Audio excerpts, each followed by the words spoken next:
Hi everyone, it's Sandy Holterhaus. I'm back again with another lesson. So welcome to today's lesson. We're going to talk about alcohol. So first of all, if you don't drink alcohol, don't start. There's plenty of evidence that suggests starting to drink alcohol can be the start of a lot of problems in your life. So if you're not a drinker, good for you. You don't need to start drinking.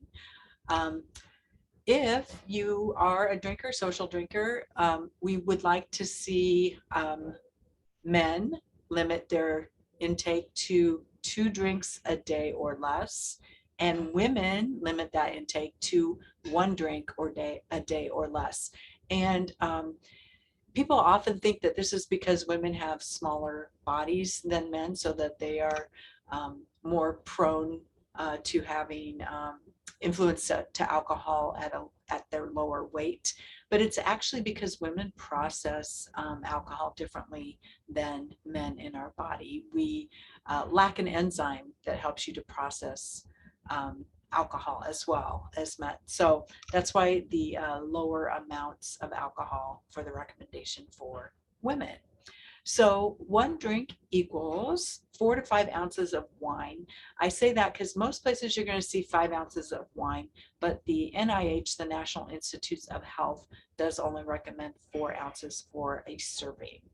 That would also equal 12 ounces of beer, that would be 1 drink, or 1.5 ounces of distilled spirits, what we also call a jigger.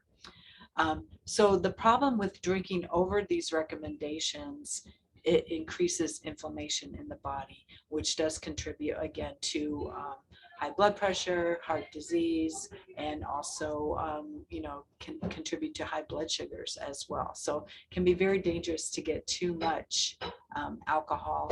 And a binge is generally considered 4 to 5 drinks at one time. So that could be done easily on a game day, or going out with friends. So you need to kind of watch that as well. So let's just talk about alcohol and carbohydrate, because that's concerning for people with prediabetes, diabetes, or insulin resistance. We want to make sure that we're choosing drinks that have lower amounts of sugar and carb in them. So I did find a chart that has some of those drinks listed here. So some of those grain drinks, they actually, in that 1.5 ounces, only have or have no grams of carbs. So that's very, very nice. And then red wine or white wine will only have about 3 to 4 grams of carb in a glass. And then that light beer is only at about 3 grams of carbs. So those are some options if you really want to have a drink, you're going out with friends, of some things that you could select to have. So we always want to make sure that you're practicing moderation. Overindulging in alcohol, it can become addictive. It can increase your risk of nutritional deficiencies. In fact, if you do abuse alcohol, thiamine deficiency is very common. And also because maybe you're not eating well, you could risk other nutrient deficiencies.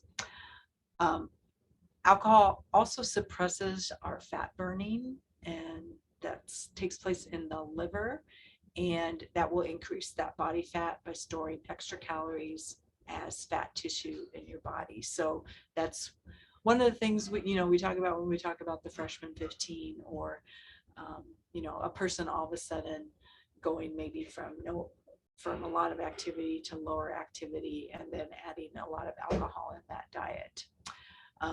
Excessive drinking can also contribute to other diseases and health conditions. So that would include diabetes, heart disease, liver problems, and cancer. So just a few options here.